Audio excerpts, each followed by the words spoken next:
Empecemos por el principio.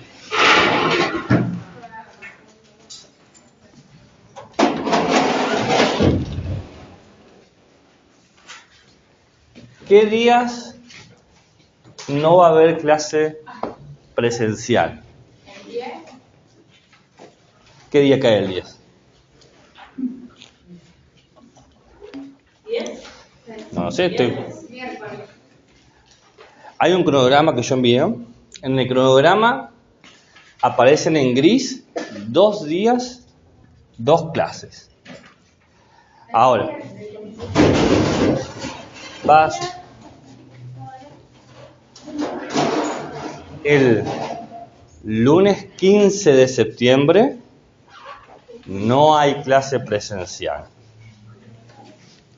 Y el miércoles anterior al lunes 15 de septiembre, que es miércoles número 10. Esos 2 días no hay clase presencial. ¿Cómo sé yo qué días no hay clases? En el cronograma, en gris, están marcadas las clases. ¿Cómo sé yo qué día se me evalúa? En el cronograma está marcado diciendo microsecuencia 1, 2, 3, desarrollo de integrativa 1, 2, 3, trabajo regulador y trabajo promocional. Las categorías aparecen. Mi consejo es que lean la planificación y el programa. Ahí está toda la información.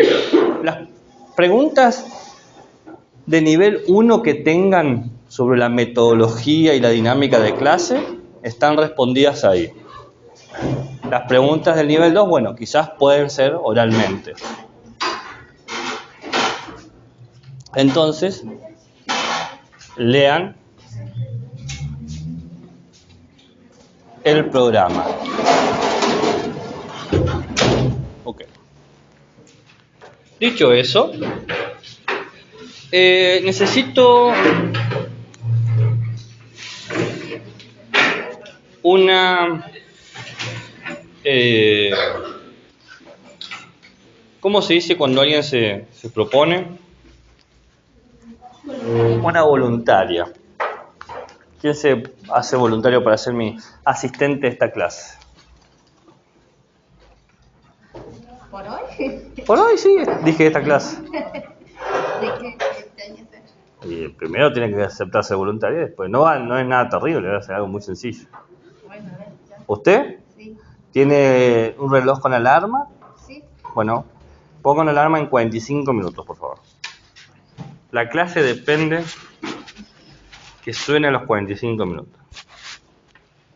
Avíseme cuando lo ponga y yo arranco. ¿Han podido bajar la bibliografía? ¿Han podido entrar al aula virtual? ¿Han podido entrar a los links que están compartidos? ¿Lo han intentado? Yo le pregunto. Plata no tengo, disculpen, me agarró sin cambio. ¿Es obligatorio entrar al aula virtual? No. ¿Sabe por qué? Porque me olvidé la contraseña de usuario. Bueno, pero ya el problema se disuelve porque no hay causa que lo genere. Buena charla. ¿Estamos? Sí, 45 minutos a partir de ahora o desde el momento Desde ya, en este preciso instante. Bueno. ¿Listo? Sí. 1, 2, 3, va. Ok, vamos a hablar de un modelo de ética. Quiero comentarles que en la ética, salud, podemos pensar en varias formas. Pero primero definamos qué es la ética. Una definición para empezar a conversar. La ética se la entiende como una rama o una disciplina de la filosofía cuyo objetivo es analizar, pensar, problematizar el bien el mal, lo correcto, lo incorrecto, lo adecuado, lo inadecuado. Tiene que ver siempre, tiene que ver siempre con una cuestión de la conducta, las acciones, las intenciones. Mayormente la ética estudia este complejo de condiciones que, como se prestan atención, son duales: bueno, malo, correcto, incorrecto, adecuado, inadecuado, que se expresan en conductas, acciones e intenciones. Mayormente lo estudia en un marco que trata de integrar todo eso, un marco de acción.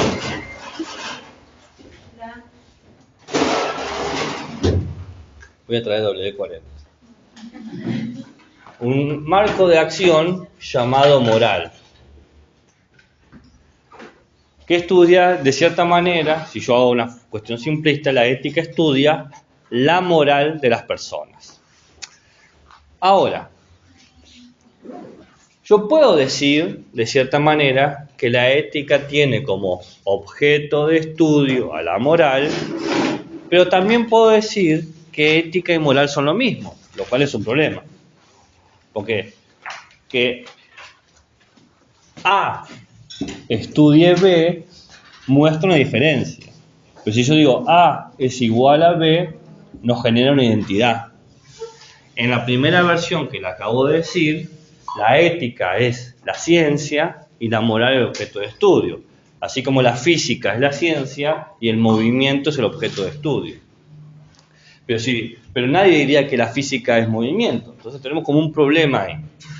¿Por qué surge este problema? Bueno, porque la palabra ética y la palabra moral, en sus sentidos originales, significan cosas parecidas. La palabra ética viene del griego antiguo y la palabra moral viene del latín antiguo. Ética viene de ethos. Ethos. E-T-H-O-S. Ethos. ¿Eto o eto? Eto. Que quizás en alguna materia de teoría de la pedagogía escucharon la palabra ethos. No lo sé, pero a veces en ciertas teorías pedagógicas se habla de ethos. El ethos tiene que ver con la forma de ser. La forma de ser. ¿Cómo se es? ¿Cómo se es? Por ejemplo, el profesor de ética y ciudadanía es un chinchudo, se enoja muy fácil. Eso es su ethos, ¿no? El ethos es una persona que se enoja. Después, el profesor de filosofía es una persona burlesca. No importa lo que haga, se va a burlar, ¿no? Ese es su ethos. Bueno, todas las personas tenemos ethos, formas de ser. Eso significa ethos. ¿Bien? Moral, bien, viene de una palabra latina que es more y que significa costumbre. ¿Cómo hago las cosas?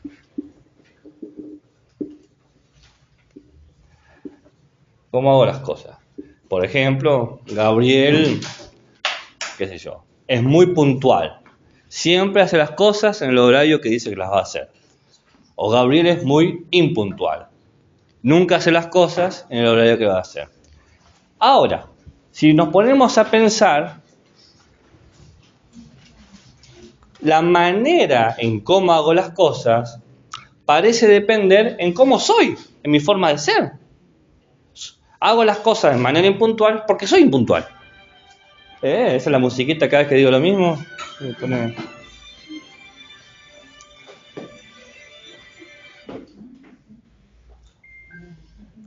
Por favor, celulares en vibrador o en silencio. Entonces, se entiende por qué la confusión de que ética y moral son sinónimos. Porque son muy parecidas sus significados. Entonces yo puedo hacer estudios morales de las costumbres o estudios éticos de cómo se es. La tradición dice que la ética estudia la definición de bueno y malo, correcto e incorrecto, adecuado e inadecuado, que se expresa en la conducta humana, en las acciones individuales o sociales y en las intenciones que tenemos a actuar de tal manera. Cuando yo miento, ¿qué intención tengo, por ejemplo? ¿No? ¿Va? ¿Por qué? ¿Yo no puedo mentir sin una buena intención? Entonces no es mentir, no necesariamente, pero es una buena pregunta. Si la mentira es moralmente mala, ¿yo puedo mentir para hacer el bien? Esa es una pregunta ética, ¿no? No importa la respuesta que den, no nos interesa ahora, estoy mostrando el problema. Toda esta costumbre, la costumbre de que tengo de hacer ciertas cosas bien y ciertas cosas mal, de ciertas cosas correctas y ciertas cosas incorrectas, de ciertas cosas adecuadas e inadecuadas, como es costumbre, es cómo hago las cosas, se le llama moral. Entonces, por eso se dice, la ética estudia la moral. ¿Bien? Pero de cierta manera, ética y moral pueden ser lo mismo. Para ser práctico para nosotros, vamos a decir, la ética estudia a la moral. Punto pelota. ¿Bien? Ahora bien, ¿se entendió eso? Acá aparece otra cuestión interesante.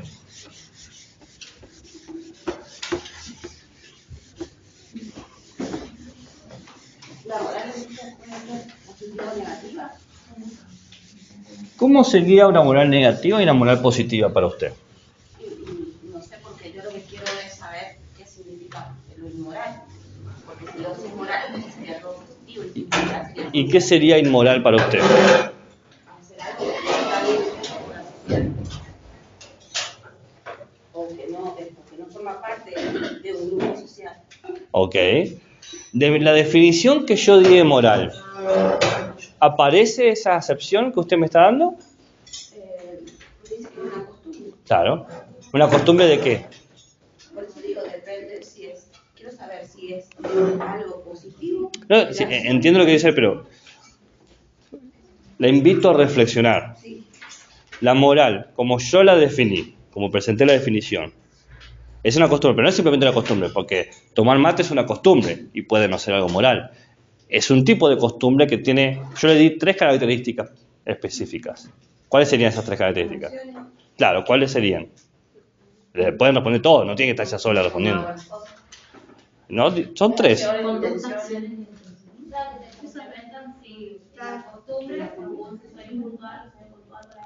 La costumbre de determinar qué es lo bueno y lo malo, lo correcto y lo incorrecto, lo adecuado y lo inadecuado. ¿Bien? Entonces, la moral en estos términos no da lugar a lo inmoral, porque simplemente establece bueno, malo, correcto, incorrecto, adecuado, inadecuado. No establece criterio de inmoralidad porque no pusimos. Claro, lo que yo quiero saber es el inmoral. Y en este sentido es una fantasía porque no aparece dentro de las categorías que estamos trabajando. Es una categoría que usted trajo fuera del esquema de cosas. Ahora, hay gente que puede hablar de inmoralidades. Entonces la pregunta sería, ¿qué quieren decir? Que no es la pregunta que me hizo. Bueno. ¿Qué quiere decir alguien cuando algo lo cataloga como inmoral? Esa es una pregunta mucho más adecuada que nos lleva a un problema. Nos lleva al problema de vuelta de la costumbre. Bien, ya vamos a responder eso. Porque para responder eso tenemos que tenemos que volver al punto que yo estaba por decir, que es ¿cuántas éticas existen? Porque si hay varias éticas que dicen esto es moral, vamos a encontrar que es una ética que dice que es inmoral. Pero si hay una sola ética, hay una sola moralidad. Entonces, acá está la pregunta. Es una pregunta de primer nivel, que es ¿cuántos tipos de éticas, si es que hay tipos de éticas, existen? O la mejor forma, esa es una pregunta un poco tramposa, porque supone la pluralidad, es ¿hay un solo tipo de ética o hay más tipos de ética? Les pregunto yo a ustedes.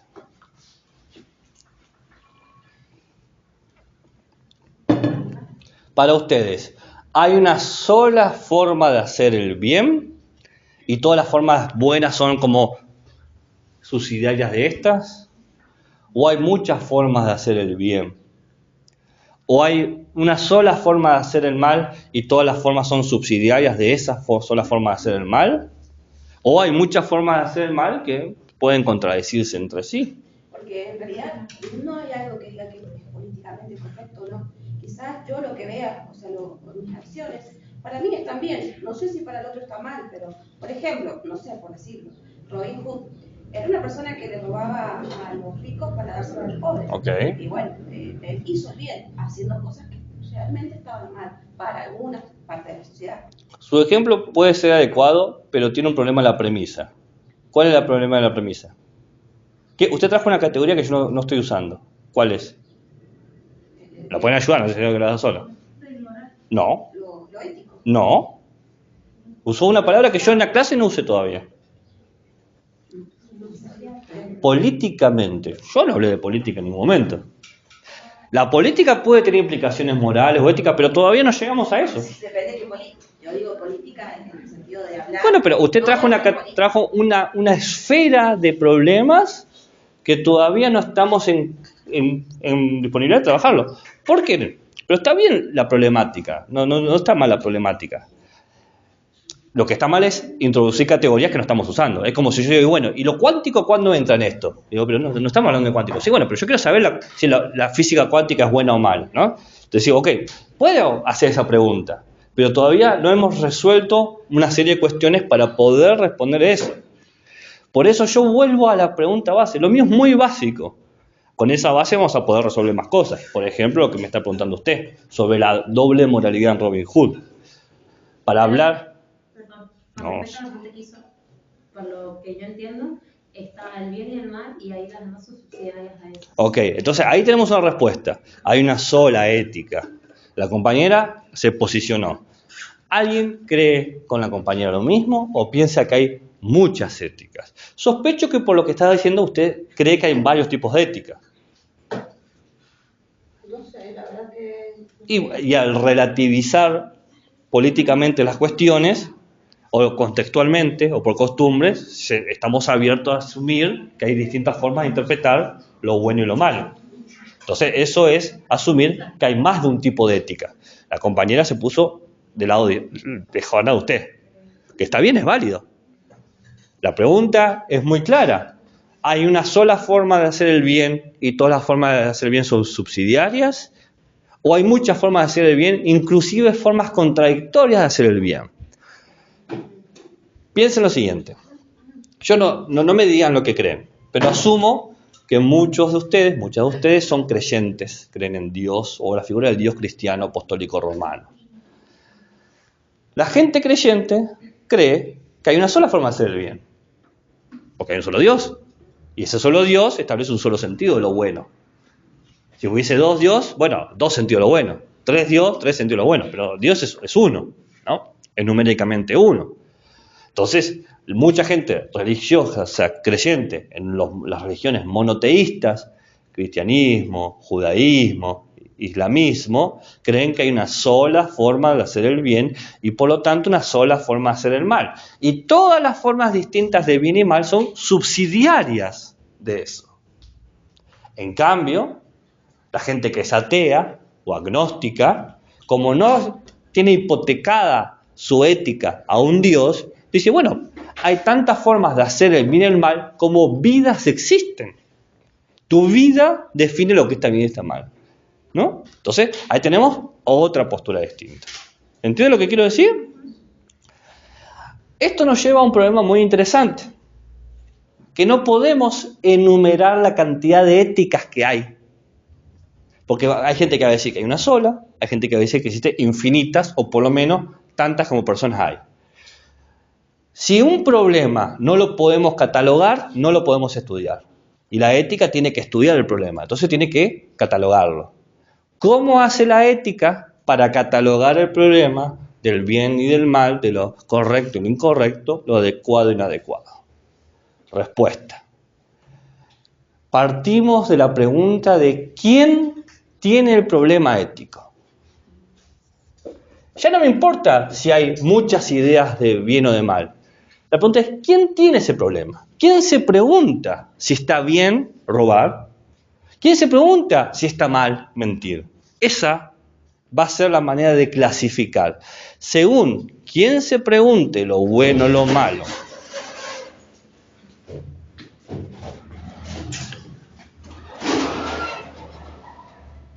va a tener que buscar una silla.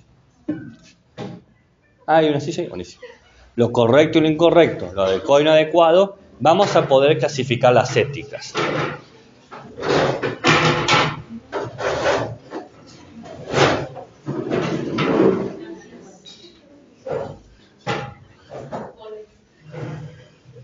Hay dos tipos de sujetos que pueden preguntarse sobre el bien y el mal. Los humanos y los no humanos.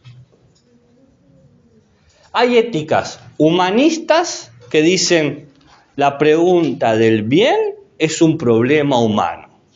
No es un problema de los perros, no es un problema de las plantas, no es un problema de los extraterrestres. Solamente el humano se pregunta qué está bien y qué está mal. ¿Se entiende?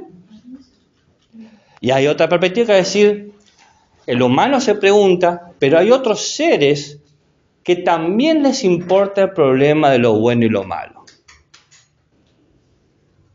Por ejemplo, los monos. Por ejemplo, los ángeles.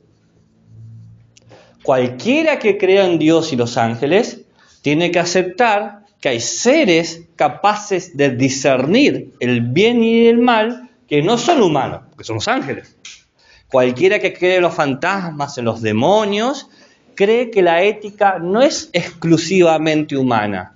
Tiene que ver con otros seres no humanos. Por ejemplo, Dios, los ángeles o los demonios. O, si son ateos, pero creen que perros, gatos, monos, delfines o otras especies pueden discernir el bien o el mal, entonces van a definir una ética no humanista. La ética humanista, la pregunta del bien y del mal, es solamente humano. Ética no humanista es lo humano y otras cosas no humanas. ¿Se entiende? Muy fácil. Entonces ya no importa cuántas éticas hay, sino quién se lo pregunta. ¿Bien? ¿Se entiende? Ahora, la respuesta. Porque si tenemos una pregunta, necesitamos una respuesta. Si no, ¿para qué nos preguntamos? Para pensar, ¿no? Hay dos respuestas que comparten. La respuesta tiene que ver con cómo actuar.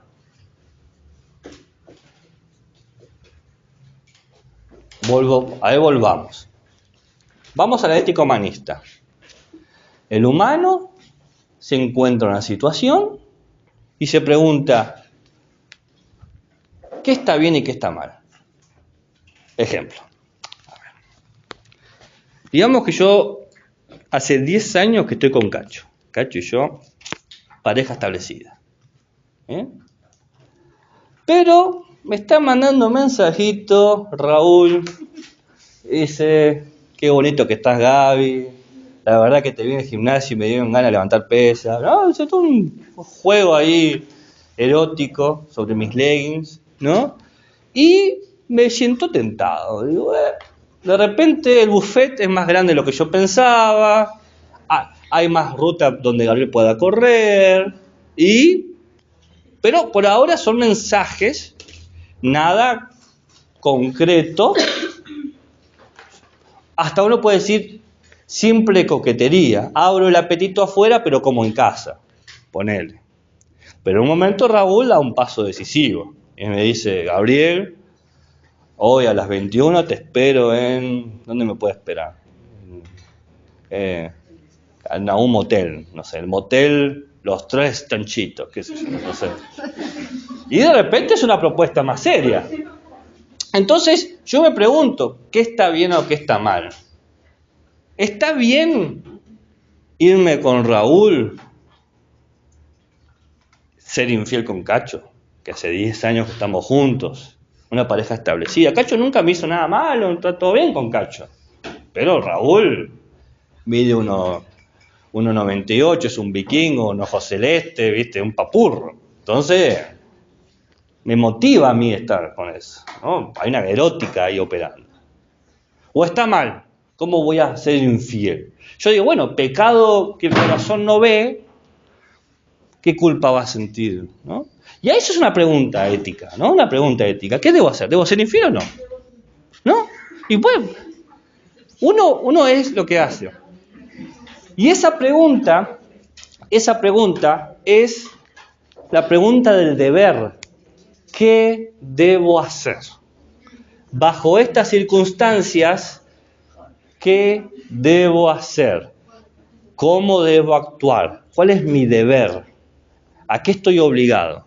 A uno me dirán, mira, si Cacho no te pidió matrimonio estos 10 años, sos libre. Porque el que te quiere, pide formar familia. Cacho te la patea, y bueno. Acá, en Argentina, el matrimonio homosexual es legal, así que deberías tranquilamente poder juntarte con Cacho.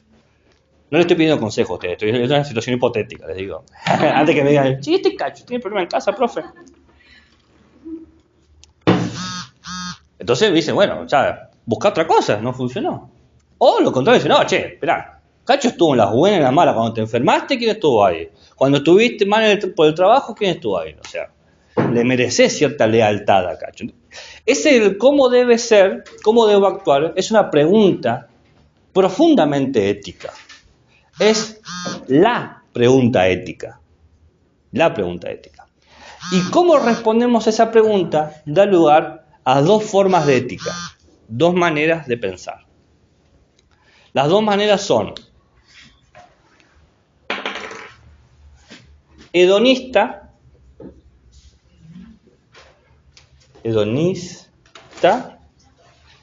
y, ¿cómo se llama la otra? Deontológica.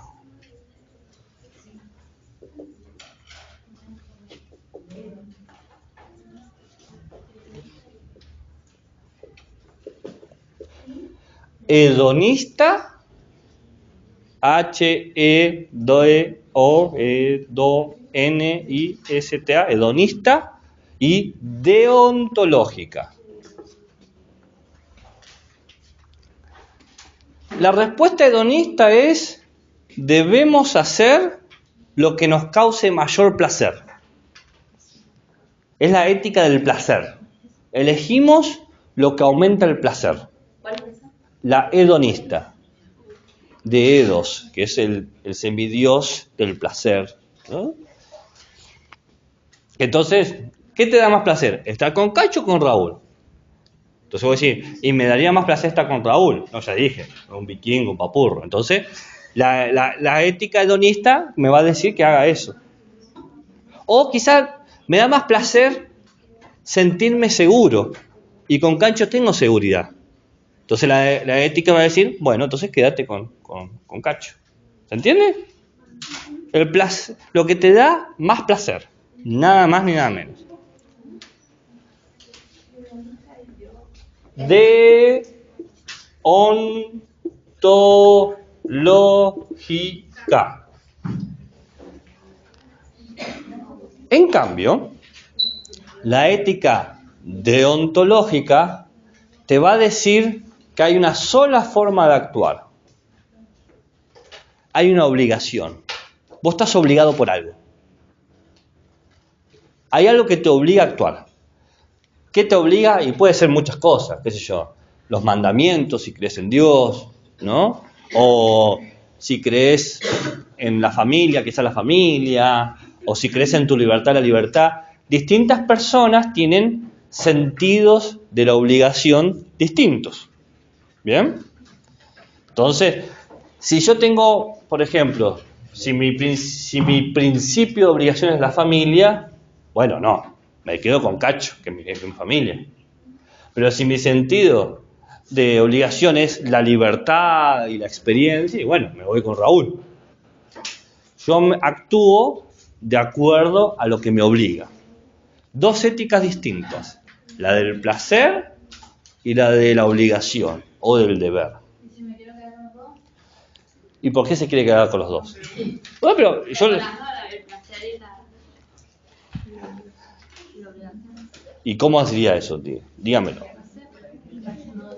Pero bueno, para que la pregunta tenga sentido, me tiene que dar una situación plausible donde diga, bueno, eso es un problema que tiene sentido. ¿Cómo puedes seguir las dos éticas? Tarde o temprano va a priorizar alguna, y si la que prioriza es su ética. Para mí que...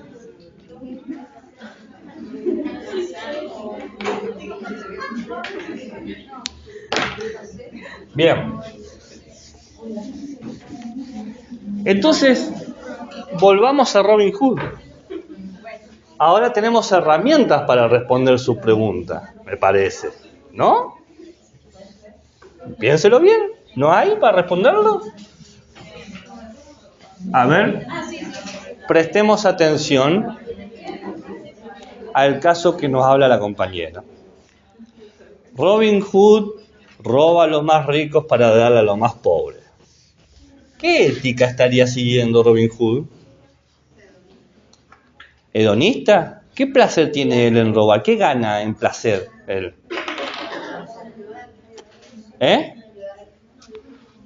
Ayudar a los demás. ¿Ayudar es un placer?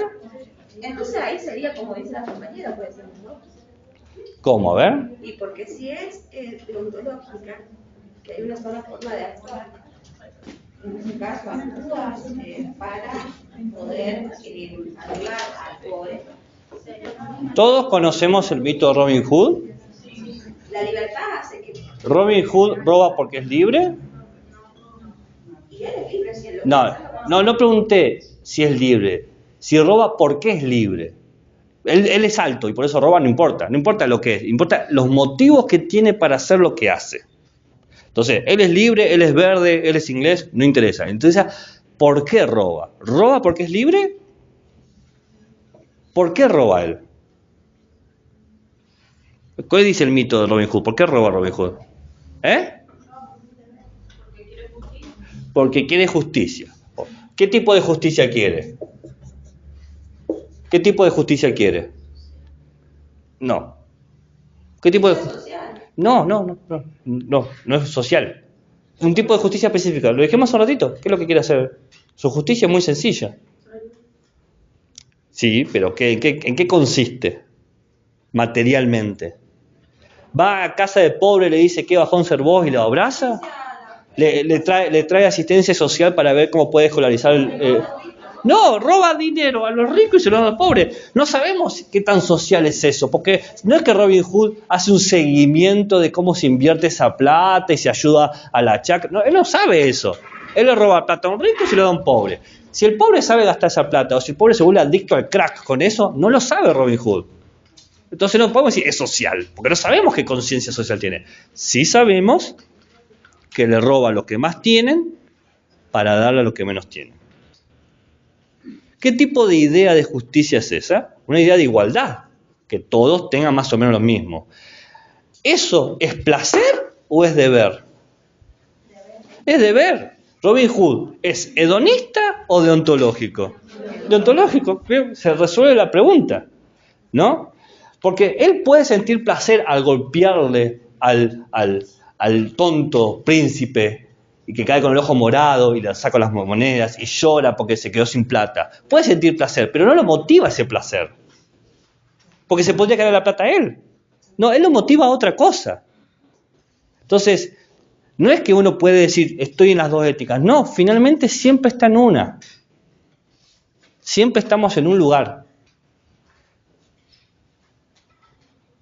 Descubrir dónde estamos y descubrir dónde están nuestros estudiantes éticamente, en nuestro deber, deontológicamente, como profesores de ética y ciudadanía. Hay respuesta para todo acá, ¿viste? Nosotros vamos a ver dos representantes de todo este pensamiento.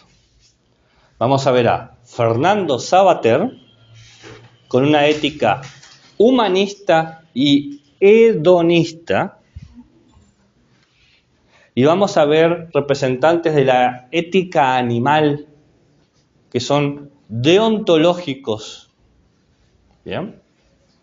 Entonces vamos a ver éticas humanistas hedonistas y éticas no humanistas o ética animal deontológicas.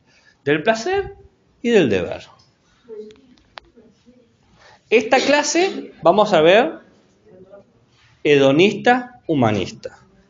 La clase que viene animalista deontológica. ¿Cuál es la duda? Yo se lo resuelvo. No, usted dice que el representante es Sabater, pero es de los dos. No, Tanto no, Sabater es de una. sería, Son otros dos autores. Hay dos autores para la otra, pero no lo dije todavía. entonces Sabater es humanista, Plata no tengo. Deontológica sería de los prehumanos, No. o sería humanista también. No es lo mismo la pregunta ¿quién tiene el problema ético? Que la pregunta ¿qué debo hacer? La pregunta ¿quién tiene el problema ético? Hay dos respuestas, o los humanos o los no humanos. Y la pregunta de ¿qué debo hacer? Hay dos respuestas, las hedonistas y las deontológicas. Pero se pueden cruzar, humanista deontológico, humanista hedonista, no humanista hedonista, no humanista deontológico. De todo este cruce no vamos a ver las cuatro porque sería muchísimo, vamos a ver dos. Humanista, hedonista, con Sabater, hoy, y la clase que viene hablaré de los otros. Bien. Gracias. ¿Qué te puedo cobrar?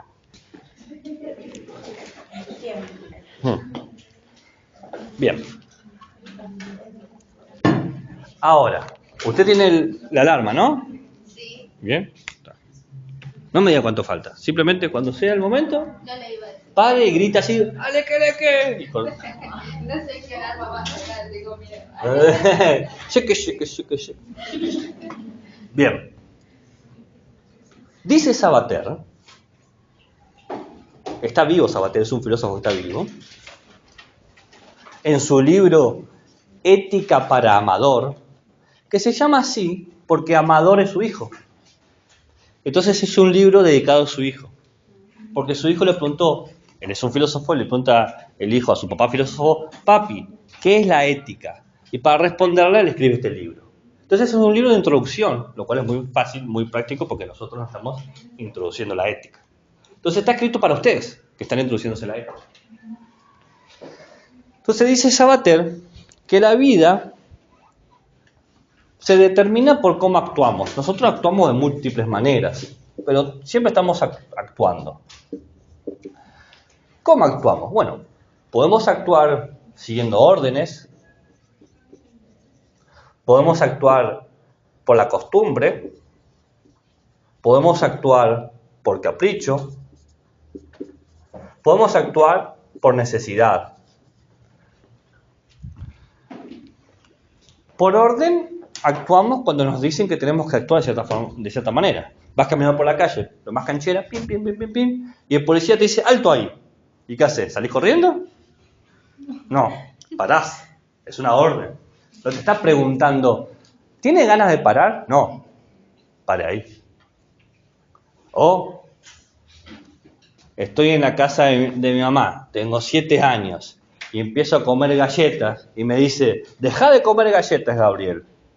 ¿Me está sugiriendo que deje de comer galletas? ¿O me está dando una orden?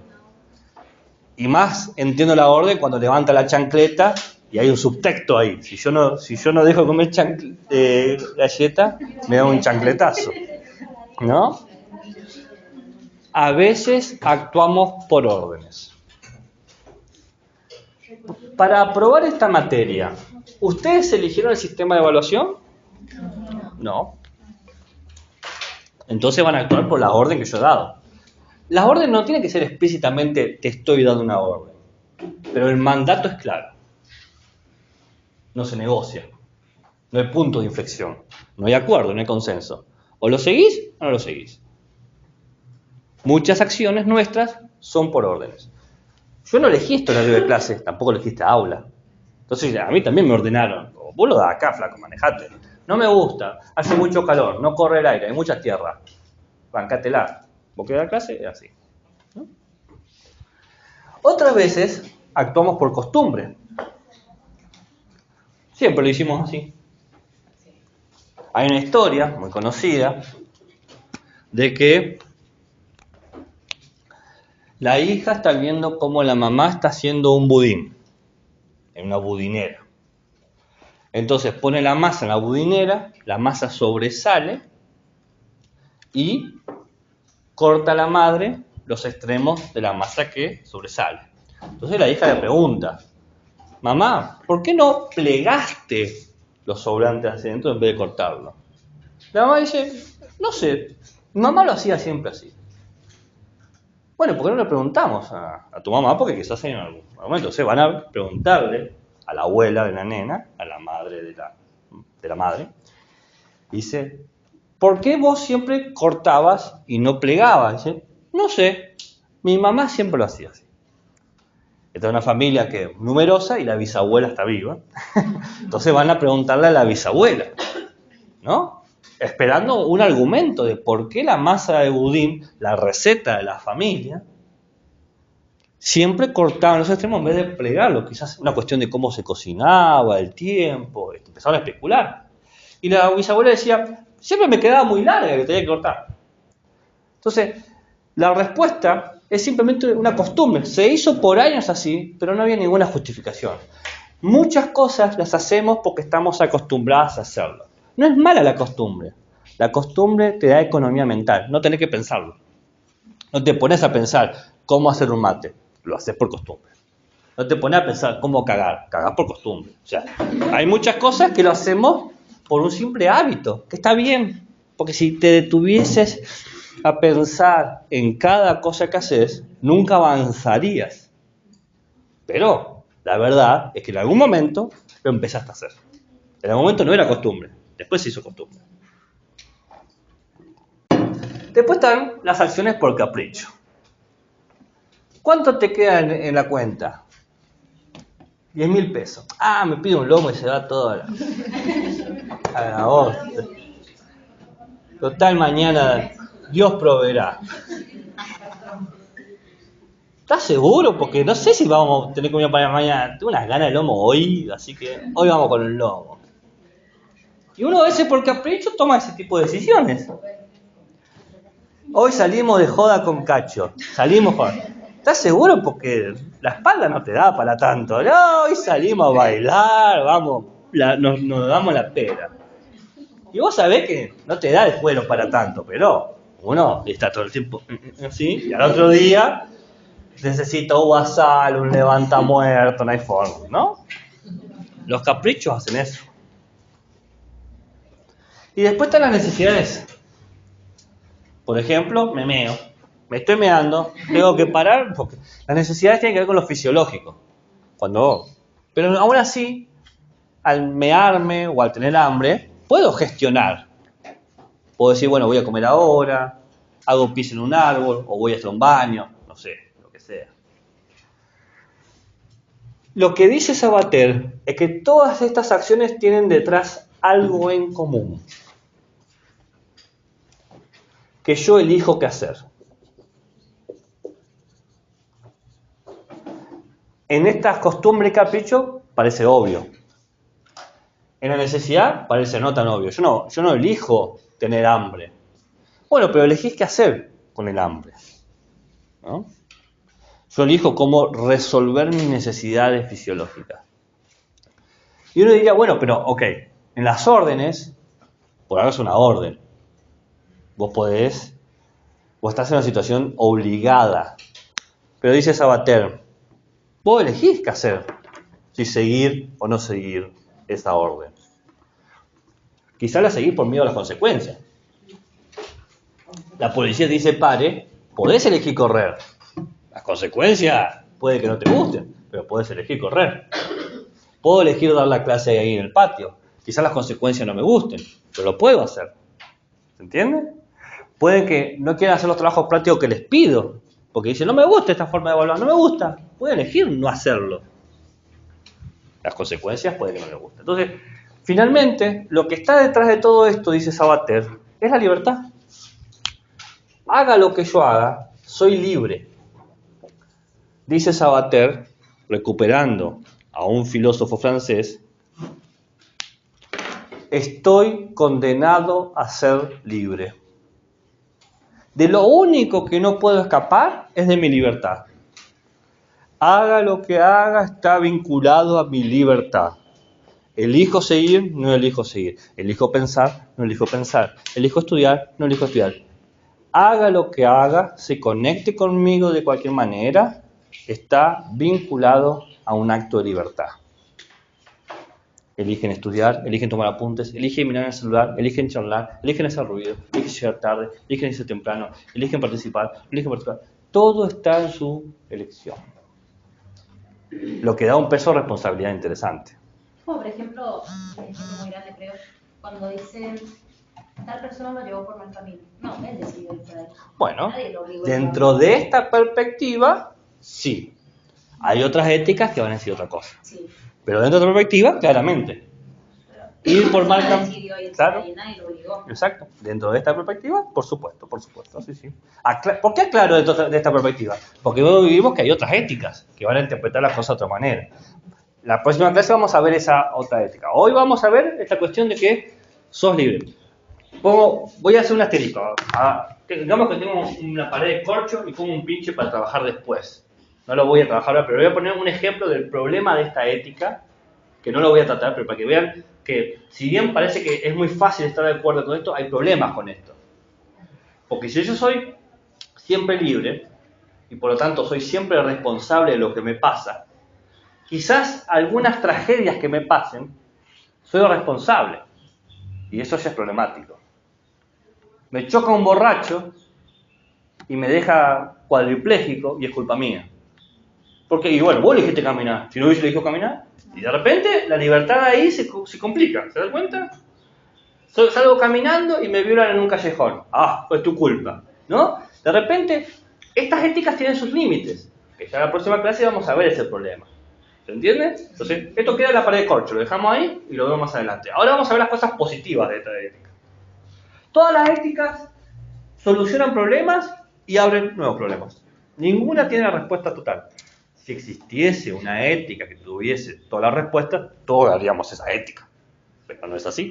Entonces estamos siempre con éticas más o menos bien, más o menos mal.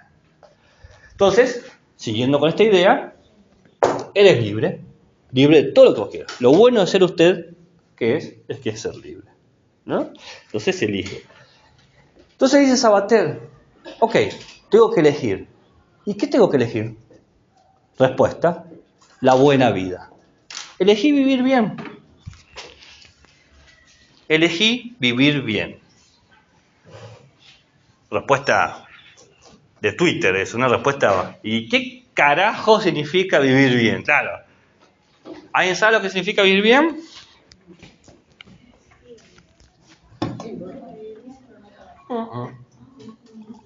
No. Vivir bien, para Sabater, es vivir como humano. ¿Por qué vivir como humano? ¿Qué tipo de ética es esta? Humanista, por supuesto. Es vivir como humano.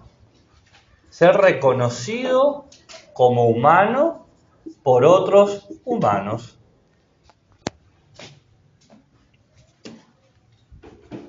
Ser reconocido como humano por otros humanos. ¿Conocen la historia del monstruo de Frankenstein? ¿Conocen a Frankenstein? Bueno, 5 minutos de recreo.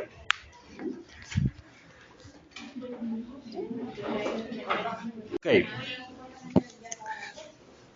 Estábamos hablando de la buena vida. Y para vivir la buena vida, para Sabater, se necesita ser humano y ser reconocido como humano. y yo había preguntado si conocían la historia del monstruo de Frankenstein. Esta es una historia que solamente la conocen, quizás no con el título, pero es la historia de que una persona crea un humano con partes de humanos muertos y le da electricidad y revive, ¿no? En la novela, que es una novela de una escritora, Mary Shelley, el problema del monstruo es que no hay nadie igual a él. Busca gente parecida a él, es decir, busca otros monstruos. Pero no hay otros monstruos. Toda la gente que encuentra el monstruo de Frankenstein son humanos. Entonces se siente desdichado. La desdicha de la soledad. Sabater dice que esto es una enseñanza. ¿Cuál es la enseñanza? El humano, para sentirse pleno, para sentir identidad, tiene que vivir necesariamente con otros. ¿Recuerdan la clase que yo decía de que el humano se caracteriza por ser un ser social? La sociabilidad nos da lugar a entendernos. Nuestro nombre, nuestra identidad, lo que nos hace sentir cómodos. Entonces, el primer principio de la buena vida es vivir con otros. Este es un típico principio ético. La vida es vida compartida, es vida en comunidad. ¿Me avisa cuando pasen otros 45 minutos? Bueno. ¿Hasta qué hora es la clase de hoy? 19:10. Entonces, avísenme cuando falten 20 minutos para que termine la clase, porque no van a ser 45 justo.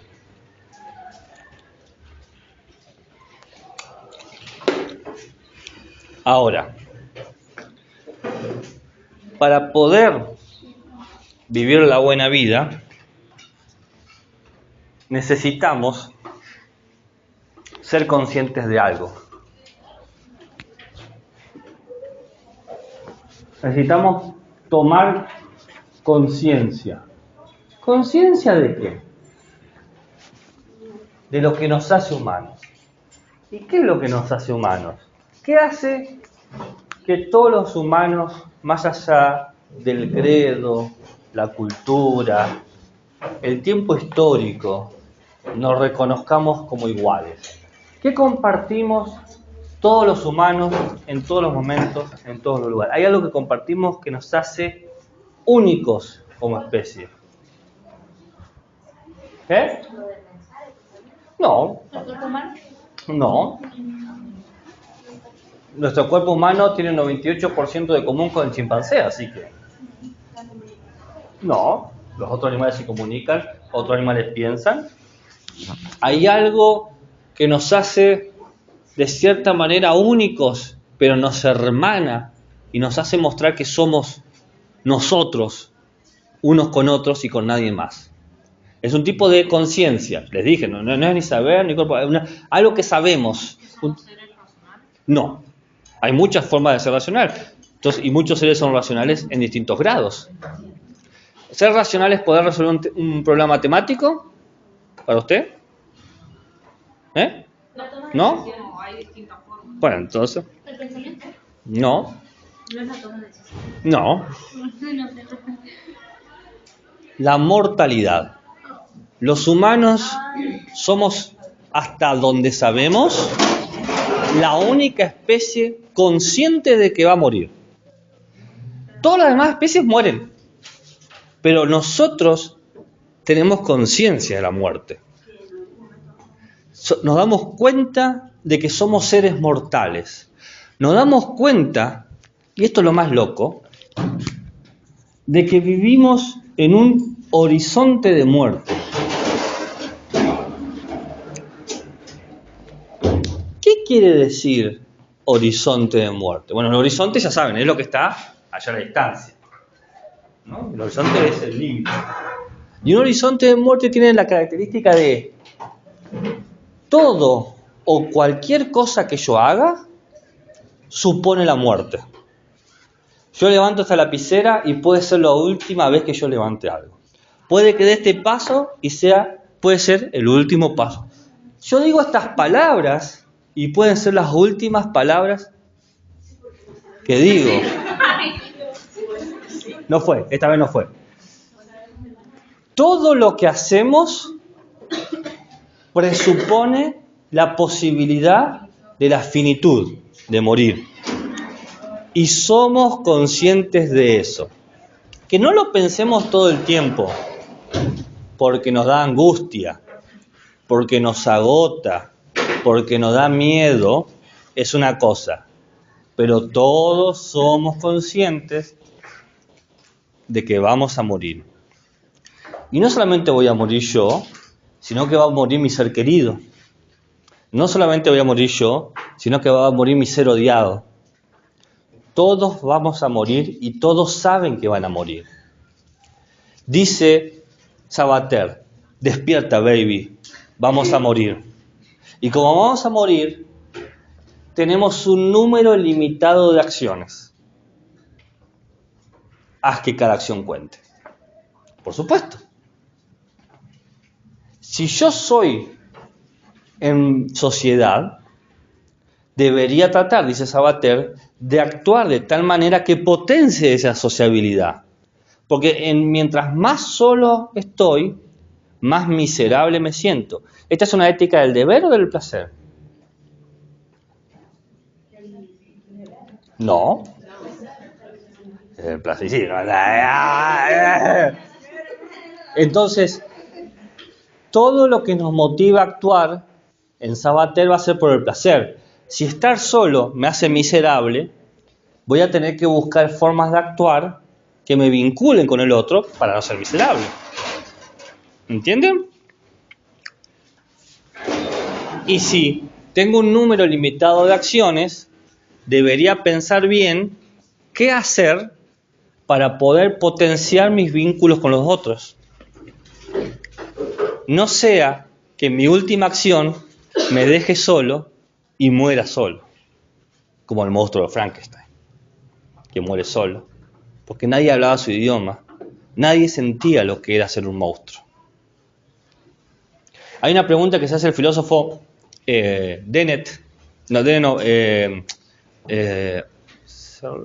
Nagel, ahí está, John Nagel. Dice, ¿qué se siente ser un murciélago? Esa es la pregunta. Dice, la pregunta no es tonta, porque yo sé qué sentiría yo en tanto humano ser un murciélago. O sea, yo sé que Gabriel, humano, siendo un murciélago se sentiría medio extraño porque estaría patas para arriba, no vería muy bien. Pero la pregunta no es ¿qué siento como humano al ser un murciélago? La pregunta es ¿qué se siente ser un murciélago? La única forma es ser un murciélago. Es la única forma. La humanidad es una experiencia solamente compartida por otros humanos. Un murciélago no puede saber lo que es ser humano, porque un murciélago no es consciente de la muerte. Nosotros sí somos conscientes de la muerte.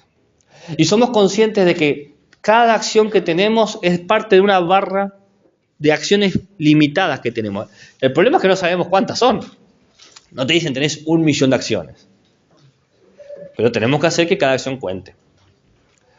Porque nadie más que nosotros podemos decir cuál es el oficio de ser humano. Esto es una ética humanista. No hay Dios acá. Porque si existiese un Dios, ¿qué tipo de ética sería? No, humanista. Porque está Dios y otro ser extraordinario, que es el humano, y otro ser extraordinario, que es el Dios. Acá nadie más que nosotros podemos entender y resolver el problema. Por lo tanto, dice Sabater, mi consejo, dice Sabater, no actúes como un imbécil. No seas un imbécil.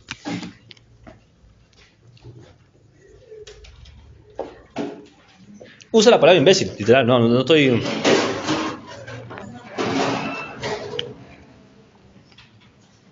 ¿Por qué dice no seas un imbécil? ¿Porque le gusta putear como yo? Puede ser. Pero también porque usa imbécil en una etimología no probada, pero que le conviene a él, que es que imbécil en latín significa in baculus. In baculus, sobre el bastón. Los imbéciles son gente que usa bastones. ¿Bastones porque tienen un problema de renguera física? No. Bastones porque tienen una renguera psicológica moral. El bastón es una idea que utilizan para moverse.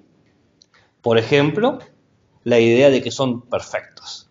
Entonces todo lo demás son estúpidos. Dime algo que te salga bien a vos, cualquier cosa, no importa. Algo que vos creas, me sale relativamente bien, o bien. Lo que sea.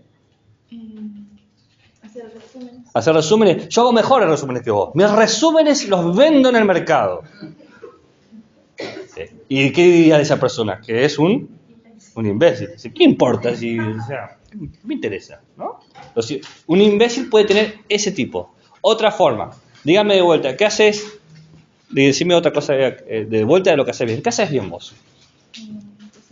Cocinar. Oh, sos mi ídola, enseñame a cocinar, por favor. ¿No? Y de repente la idolatro. O es otro tipo de imbécil que se tira para abajo. Hay distintas formas de ser imbéciles. El que ama todo lo viejo. Antes las cosas viejas eran mejores. O el que ama todo lo nuevo. No, ahora está lo copado. ¿No? Hay muchas formas de imbéciles. ¿Por qué existen esos imbéciles? Porque no quieren tomar conciencia de la responsabilidad que supone la propia muerte. Quieren que alguien piense por ellos. Quieren un... No, pero no sabía qué decía ahí. Muerte horizonte. Quieren que alguien les tome la decisión. Quieren receta ya resuelta. Quieren libros de autoayuda. Que te digan, si te encontrás esto, haz esto otro. Quieren las respuestas a preguntas que le dan miedo a enfrentar. Esos son los imbéciles. Entonces, mi consejo, dice Sabater, no te comportes como un imbécil. Porque los imbéciles lo que aumentan es el aislamiento. Volvamos al caso de la compañía, ¿cómo es su nombre, perdón? Dice, en el momento en que yo la ninguneo porque yo me considero mejor, la aíslo, porque no la trato como un ser humano, la trato como un objeto inferior a mí. Y en el momento que la idolatro, también la trato como un objeto de idolatría, un altar. No, hay que aprender a cocinar, es como cocina ella, es la única, nadie puede cocinar como ella. En ningún momento la traté como un humano pleno, siempre la traté como una cosa superior o inferior, pero nunca como un humano. Me comporto como un imbécil. Los imbéciles hacen eso, a los otros los tratan como cosas, no como humanos. No reconoce que Lisette puede tener miedo, angustia, felicidad, tristeza. No reconoce eso. Te defino como imbécil en una sola categoría. ¿Sabes usar ChatGPT? ¿Bien? ¿Sabes programar? No sabe nada entonces, ¿no? La gente que está en la vanguardia sabe programar. ¿Cómo no va a saber programar? ¿No? ¿Has usado ChatGPT alguna vez? ¿Cómo hace ChatGPT? No, hay que ir a los manuales, las bibliotecas. El ChatGPT te miente, el libro no te miente. ¿No? Fíjese cómo yo puedo reducir la complejidad de una persona con distintas ideas imbéciles. Eso es el imbécil. Define a todos los vínculos con un bastón. ¿Se entiende? ¿Por qué? Porque tengo miedo de hacerme las preguntas correctas. Vivir con otros, tomar conciencia, despierta, baby. No actúes como un imbécil. ¿Cómo logro todo esto? Acá dice Sabater que le tenemos que dar lugar a Pepito Grillo. ¿Alguien sabe quién es Pepito Grillo? La conciencia. Tenemos que escuchar la conciencia. Pepito Grillo representa la conciencia. Pepito Grillo nos permite pensar, nos permite hacer algo muy curioso.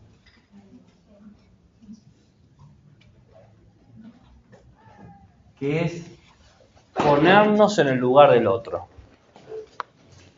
Ponte en su lugar.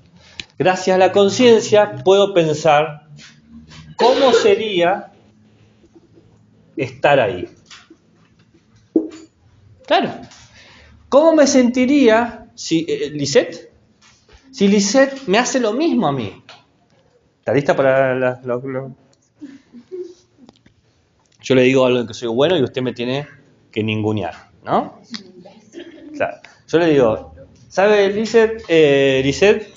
Soy bueno cebando mate. Yo sé mucho mejor que usted. ¿No? Ahí está. ¿Por qué no se puso en mi lugar? Quizás preguntarse por qué tengo la necesidad de decir que soy bueno cebando mate. Quizás necesito un poco de validación, tuve un mal día. Quizás me peleé con Cacho, que Cacho siempre me dice, los tomates son lavados, son una porquería, no sé. Pepito Grillo aparece, ¿en qué cuento aparece? En Pinocho. ¿Y qué le pide siempre Pepito Grillo a Pinocho? Que se dé cuenta de los efectos de sus acciones en lo demás. En este caso, mayormente en Gepetto. Vas a ponerte a Gepetto, lo vas a preocupar a Gepetto. Todo el tiempo le dice eso. Y entonces él fuma tabaco, va al parque de diversión, no va a la escuela. Todo la historia que conocemos de Pinocho, ¿no? Pepito Grillo todo el tiempo está tratando de que sea consciente Pinocho de que sus acciones tienen consecuencias, pero no simplemente consecuencias para sí, consecuencias para lo demás. Porque uno es en relación con los demás. Sujeción. Bueno, está, me gusta. Ahora, la empatía, ponerse en lugar del otro, tiene un problema. ¿Cuándo sé que es la medida correcta? Que no excedo en mis acciones. Porque si yo me pongo todo el tiempo en el lugar del otro, no estoy viviendo nunca mi vida. Estoy viviendo la vida del otro. ¿Se entiende? Si yo defino cada una de las acciones en razón del otro, estoy viviendo una vida que no es mía. Entonces, esto es otro problema ético. No puedo vivir exclusivamente para mí, porque soy un imbécil, pero tampoco puedo vivir exclusivamente para el otro porque me convierto en alguien no humano. Me trato a mí como un objeto. Entonces, ¿cómo no trato al otro como un objeto y cómo no me trato a mí como un objeto? ¿Cómo nos trato a los dos como humanos? ¿Cómo respeto la humanidad del otro? Eso es un lindo problema ético. Respuesta de Sabater. Date el gusto. Porque esta es una ética. ¿Qué tipo de ética? Sí, y hedonista, del placer. Entonces, en algún momento tenemos que hablar del placer. Entonces va a decir Sabater, ¿para qué vivimos la vida? ¿Cuál es el fin de la vida? La alegría. Le preguntes a quien preguntes, la gente quiere ser feliz. Claramente, tenemos distintas ideas de felicidad, pero todos quieren ser felices. ¿Bien? Usted quiere ser feliz, yo quiero ser feliz, usted quiere ser feliz, yo quiero ser feliz, usted quiere ser feliz.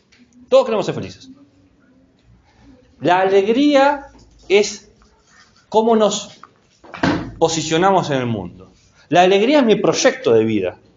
Todo lo que yo hago es por esto. Yo considero que vale la pena este tipo de experiencias para alcanzar mi objetivo que me va a hacer feliz. ¿No? ¿Para qué me quemo las pestañas leyendo, estudiando? ¿No? Tú dices, bueno, porque voy a tener más plata. Bueno, pero ¿por qué querés más plata? ¿Porque te comés la plata? No, porque la plata me va a facilitar ciertas cosas. Me va a aumentar el placer en la vida. O le voy a dar mejor vida a mis hijos. Quizás alguien estudia y dice, yo quiero que mis hijos estén mejor, porque la felicidad de mis hijos es mi felicidad. O quiero que Cacho esté feliz, porque si Cacho está feliz, yo estoy feliz. ¿No? Entonces, de repente, distintos proyectos de vida presuponen distintas ideas de felicidad, pero todo lo que hacemos está regulado por esa idea de felicidad, cual sea. Y la felicidad, dice Sabater, no es abstracta, la felicidad es concreta. La felicidad no es una hipótesis universal. La felicidad puede estar en comprarte tu casa, en tener una noche con tus amigas, en tener sexo, ¿no? Sabater dice, la felicidad está en cosas concretas, experiencias del cuerpo. Porque ¿qué compartimos aparte de la mortalidad? El placer, sí. ¿Y por qué tenemos todos placer? ¿Por qué? No. Sin cuerpo no podríamos sentir el placer. Este cuerpo, así como está, es lo que nos permite morir y sentir placer. Si no tuviésemos este cerebro, no seríamos conscientes de la muerte. Y si no tuviésemos este cerebro, no sentiríamos estos placeres. Una planta no puede sentir el placer que nosotros sentimos cuando nos comemos una hamburguesa, por ejemplo. ¿Se entiende? Entonces, el cuerpo es algo estructural en la ética de Sabater.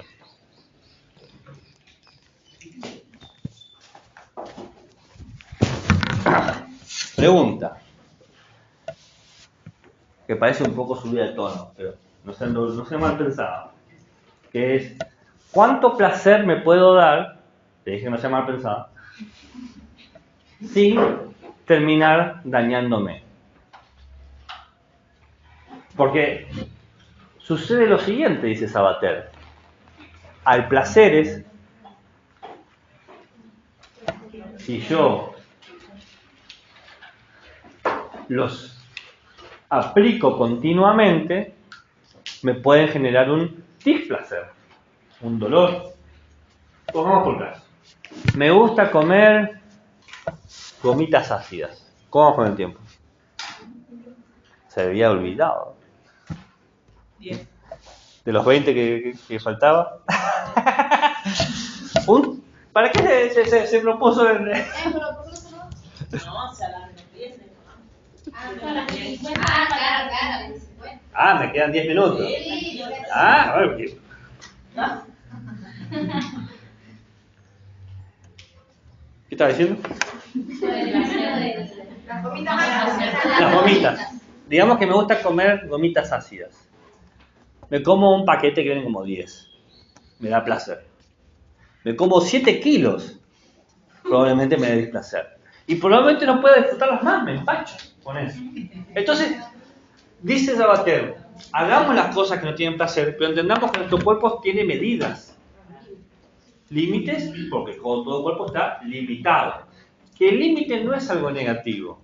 Es lo que nos permite entender. Nos permite entender que nos regula, o nos permite entender cuál es nuestra esfera de acción y de comodidad. Entonces dice Sabater, date el gusto, pero con responsabilidad. Volviendo a la idea de libertad y la buena vida. Muy bien. ¿Alguna duda, pregunta? Interrogante, comentario, crítica constructiva, crítica destructiva, color. ¿Habían pensado en esto alguna vez? ¿Habían considerado estas cuestiones éticas en estos términos? ¿Se habían detenido a pensar que somos hermanos en la conciencia de la muerte? ¿Habían evaluado alguna vez que no hay ser más libre que nosotros y probablemente más responsable que nosotros? ¿Qué piensan de eso? ¿Están de acuerdo o no están de acuerdo? ¿Quién quiere pensar en la muerte? ¿Ustedes lo pensaron recién? ¿Que ustedes lo pensaron recién?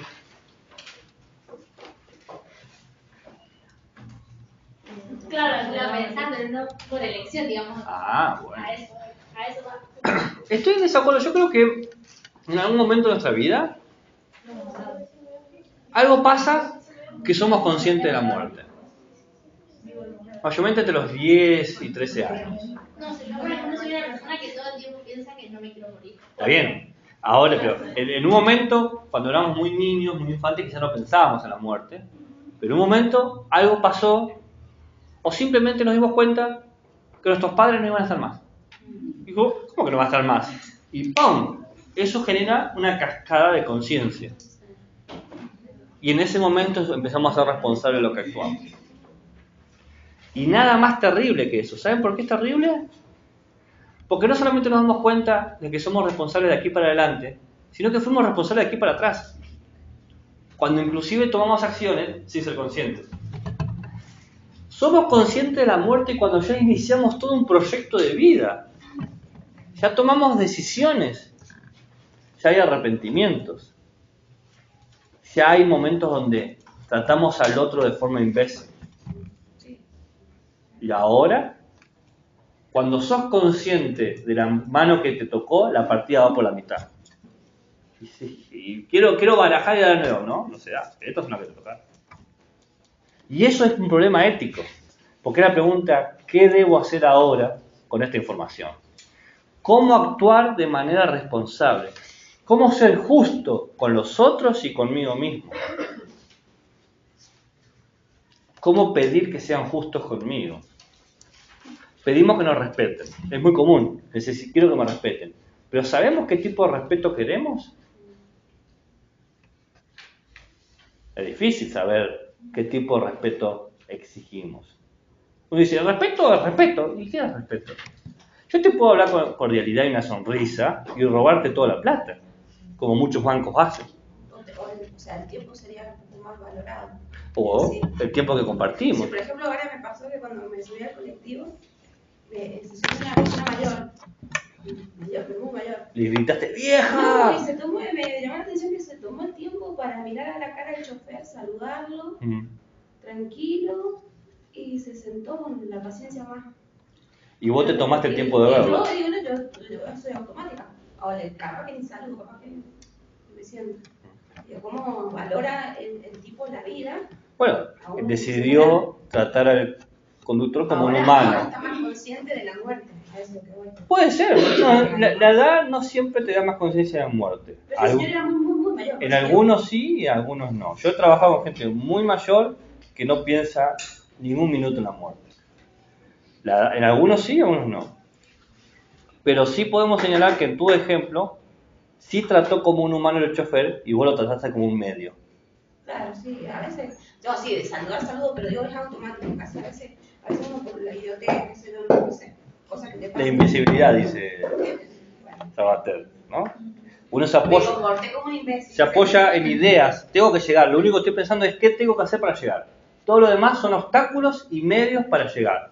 Tengo que llegar temprano a la clase porque el profe empieza temprano, lo que sea, lo que piense, ¿no? Además puede decir, ¿por qué el profe está tan obsesionado con empezar temprano? Quizás es imbécil en eso. O sea, todos, dice Sabater, nadie escapa de ser imbécil. Todos tenemos distintos rasgos, distintos bastones. Y todos nos tenemos que preguntar de qué manera estamos deshumanizando al otro. Porque la invisibilidad te saca la humanidad. Y lo loco es que cuando yo te deshumanizo, también me deshumanizo a mí. La única forma de ser es en relación. Solamente se puede hacer en relación. ¿Se entiende? ¿Dudas, preguntas, interrogantes, comentarios, insultos, nota al pie, crítica constructiva, crítica destructiva, color? ¿Cómo?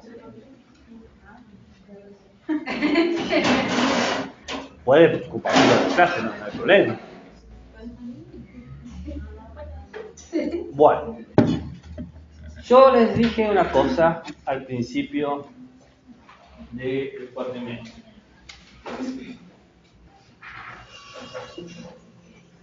Que yo le iba a dar algo.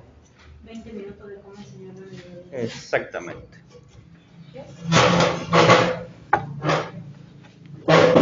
Cada contenido que yo daba, iba a dedicarle un tiempo, de decir, bueno, ¿y cómo enseñamos esto en clase? Porque todo esto que yo he dicho es muy abstracto. Sería medio raro enseñarle en sala de 4, ¡te vas a morir, hijo de puta! Y de repente no sería como muy didáctico de nuestra parte. Entonces, yo he traído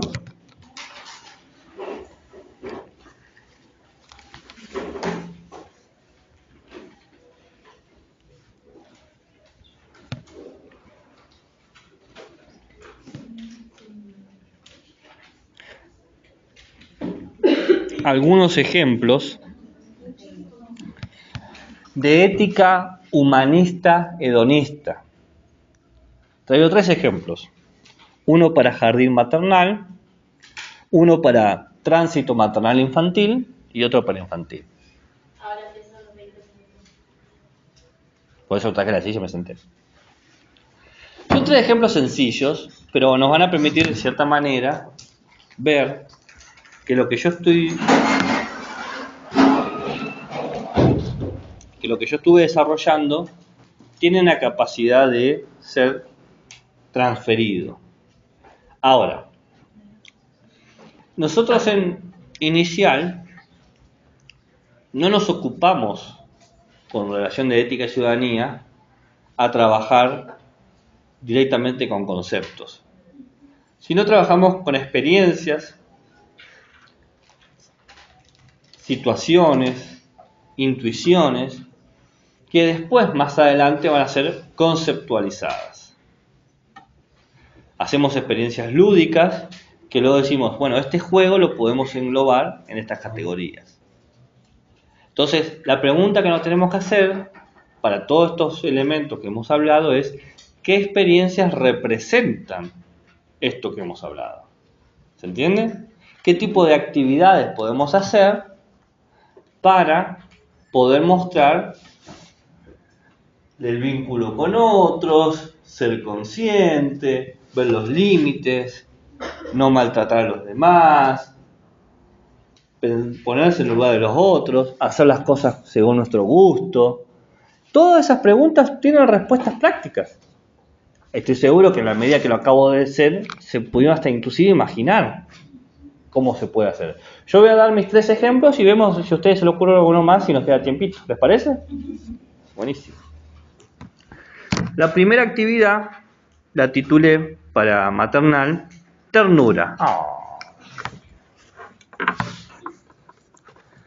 ¿Qué podemos hacer? Bueno, podemos focalizarnos en la base que nos iguala a todos. No podemos hablar de muerte, pero podemos hablar de lo que nos hace mortales. ¿Qué era lo que nos hace mortales? Lo dijimos hace un rato.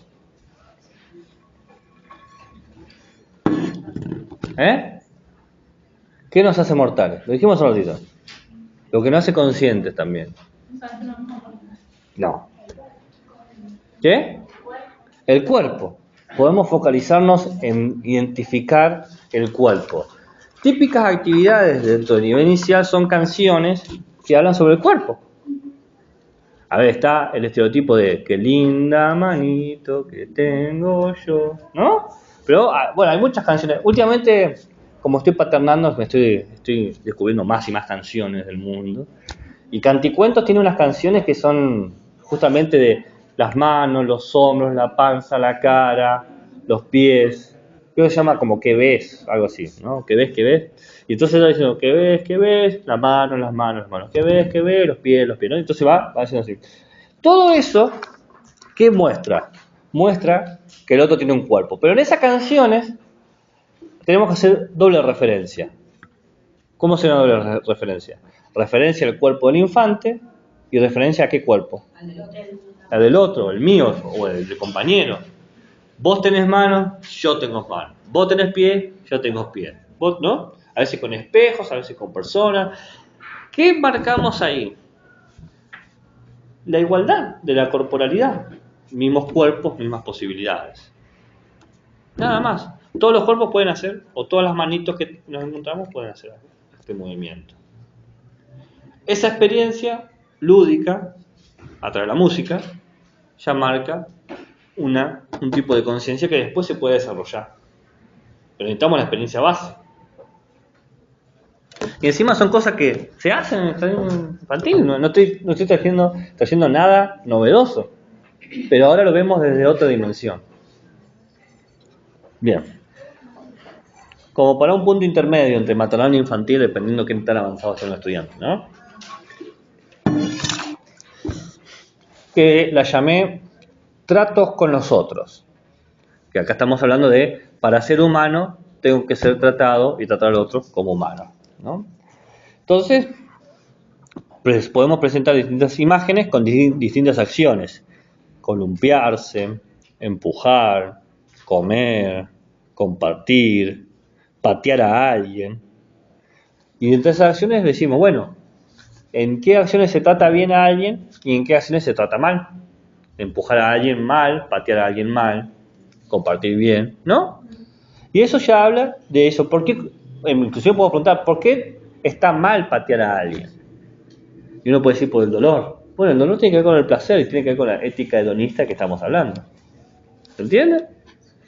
Y este juego de imágenes, de interpretación de acciones, es muy común, por ejemplo, cuando se trabaja las normas de convivencia. Entonces, de vuelta, no es nada nuevo, pero acá alcanza una nueva dimensión que tiene que ver con nuestro nivel ético. ¿Se entiende lo que estoy diciendo?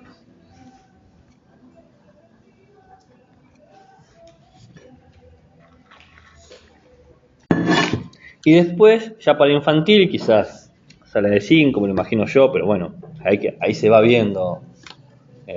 Siempre uno va evaluando, porque las salas tienen que ver con las edades, pero a veces los grupos están más avanzados, con más obstáculos. Las primeras dos que dijo del maternal.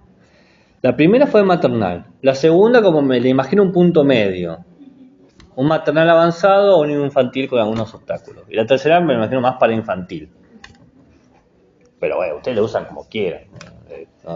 O no lo usan, pero les doy como tips de cómo estas categorías tan abstractas, hay transparencias y transposiciones posibles.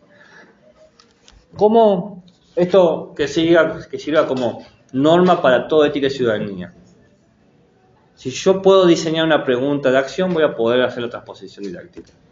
Entonces, si acá estamos hablando de vincularse con el otro, de ser consciente, de ponerse en el lugar, bueno, ¿qué pregunta debo formular yo para poder pensar en una acción? Y esa acción la puedo transformar en un juego, en una canción, en un poema, en una obra con títeres. ¿Bien? Es muy sencillo. No hay concepto tan abstracto que no pueda pensarse en una acción. ¿Ok? Esto sirve para cualquier disciplina. Bueno, la otra es el lunes que conocí a Emi. Es un cuento. Este cuento lo tienen, si lo quieren, en el repositorio. Si usted tiene en el grupo de WhatsApp un link que dice recursos o repositorio, no me acuerdo, y ahí está. Yo todo este año, todos los cuentos que yo les cite, todo eso están ahí. Es un cuento muy cortito, 5 páginas, bueno, tampoco, los cuentos para iniciar no son cuentos muy largos. Es un cuento que habla de un estudiante que llega a la sala de 5, de 4, no me acuerdo, se llama Emi, y Emi es un niño que no le gusta jugar al fútbol, que nunca jugó en fútbol. Y todos en el curso están sorprendidos. Nunca había conocido a una persona que no le gustara el fútbol. Y Emi decía que no le gustaba jugar al fútbol porque le gusta nadar. Él sabe nadar. Entonces, es una historia de cómo Emi le enseña a los otros cómo a nadar o qué movimientos hace, y los otros le enseñan a Emi a jugar al fútbol. Y uno aprende lo que le gusta al otro. Esa es la historia. No es más complejo que eso. Bueno, ¿qué nos permite a nosotros? Nos permite permite motivar la conciencia del otro y la empatía. ¿Está mal que al otro le guste algo que a mí no? ¿Yo puedo aprender del otro? ¿No? Preguntas que se pueden hacer. Si yo sé hacer algo, ¿se lo puedo enseñar a alguien? Si alguien sabe hacer algo, ¿me lo puede enseñar a mí? ¿Cómo me sentiría si alguien se burla de algo que me gusta? Por ejemplo, si nos burlamos de Emi porque no le gusta jugar al fútbol y le gusta nadar. Entonces ahí tenemos elementos directos para trabajar la empatía, la conciencia, en términos de placer. Porque es cómo te sentirías así. ¿Me entienden? Así sencillo. ¿A alguien se le ocurre alguna otra forma? No sé cuánto tiempo nos queda. Quedan 10 minutos. Primero, ¿alguna pregunta, alguna duda, algún interrogante, un comentario, un insulto, una crítica constructiva, crítica destructiva respecto a esta ética? O sea, las actividades las tenemos que hacer en referencia a si es hedonista o ontológica o no, o en todo decir toda la materia. ¿Qué actividades, perdón? Las actividades que está diciendo usted. No, estoy dando ejemplos posibles de transposición didáctica. ¿Por qué de estos ejemplos? Porque muchas veces me preguntan, y bueno, ¿y cómo enseño esto? Bueno, acá hay unos ejemplos. Puede usarlos como no usarlos. Claro. Yo se los regalo, se los doy. Ustedes deciden si tomarlo o no tomarlo. No sé, porque me imaginé que hay una actividad que tendríamos que hacer nosotros.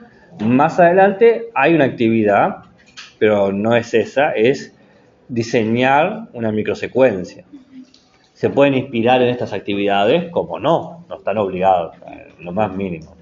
¿Bien? Pero si yo les pido algo y no les doy ejemplo, y no les muestro cómo hacerlo, ¿qué tipo de solicitud estoy haciendo? ¿No? Entonces, la transposición didáctica es posible en estos términos. ¿A alguien se le ocurre alguna posibilidad más? A ver. ¿Han hecho las prácticas ya? ¿Han hecho alguna práctica? La 3. ¿Y han hecho algo de ética y ciudadanía?